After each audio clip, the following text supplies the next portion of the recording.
Okay, another patch is going to be coming soon. I'm quite excited for this patch because, well, we've been in that lane for quite a while and now we're moving back to Mondstadt for more of the Archon quest, which is great. But obviously, one of the most important things whenever a patch comes is definitely going to Primogems. So once again, we're going to be having a bit of a prediction in terms of how much Primogems you're potentially going to be able to save, especially when some character like, Escoffier, I know many of you would love it. We have the Chronicle banners back as well as some of the rerun, and potentially Skirk is coming in the future as well. Shalona is back and I know that many of you are excited for her. So if you're planning to swipe for pooling, then don't forget to check out Loot Bar. If you know me, I've been recommending you guys Loot Bar before, since you can always save almost a 23% on all of your top-ups with over 100,000 orders and so many good reviews at this point. And by the way, this also applies to PS5 and Xbox user who can place orders through Loot Bar. You can be sure that Loot Bar is trustworthy. Here you can see my order receipts of all of my top-ups that I have done. So guys, be sure to check out Loot Bar through the link in my description, as it can be a great way for you to save your money, especially if you are topping up a large amount. So first off, for the first phase, we're going to be having game update and maintenance as usual. That's going to grab you 600 Primogems. Daily commissions, complete that for all the 3 weeks, you get 1,260 gems. Spiral Abyss reset on May 16th is going to grab you 800 Primogems. The character try runs of Navia and Escoffier, generally that's going to be a 40 Primogems. Archon Quest Interlude Chapter, I'm pretty sure it's going to be in the first phase right off the bat after the patch actually comes, or at least 1 or 2 days. Generally, you're going to be having a 60 Primogems from clearing the quest, as well as an Intertwined Fate, which is 160 gems. From that, in total, you're generally getting 220 gems from an Archon quest. Other than that, we're going to be having some of the main events like the Whirling Waltz. It is kind of confirmed that it's going to be 990 Primogems, so we kind of know that for certain. Side event number 1, which is Operation Downpour Simulation, is going to grab you 420 Primogems. Other than that, we're probably going to be have a couple of other new achievements here and there, which generally grabs you like 100 Primogems. And of course, if you're still doing Hold Lab Daily Check-in, you're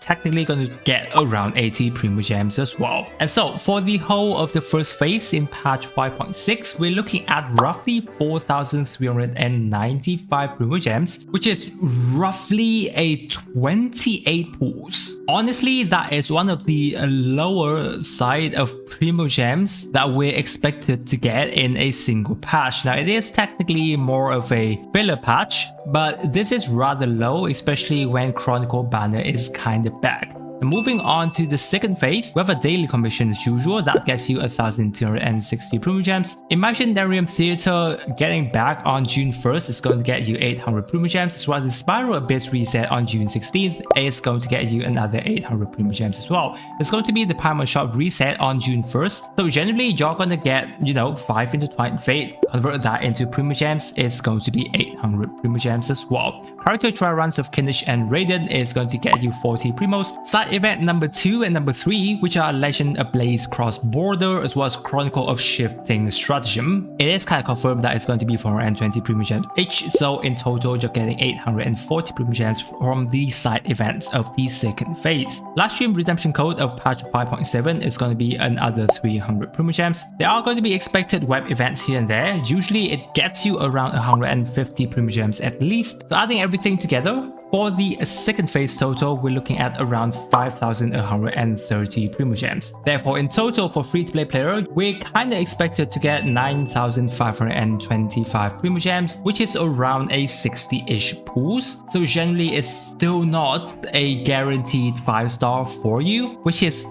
oh my god, pretty low. But obviously, as usual, we're going to be counting into the Welkin total as well, because I know many of you actually have Welkin. So we add in 2 Welkins, that's going to be 13,305 Primogems, and that adds up to roughly 83 pools, which is more or less a soft pity for you to get a guaranteed 5-star. So honestly speaking, I would love it if on the official patch we're going to be getting more Primogems than this. But honestly, from the look of it, it might just going to be quite a low Primogems patch. Now guys, if you're still on the fence of which character to be pulling in patch 5.6, I have a very dedicated video going through that for you guys. And obviously, if you're deciding to pull on the patch and looking to swipe, don't forget to check out Loot Bar, as I'm sure they will be very helpful to you. With that, I wish you a super day, and I'll catch you on my next video.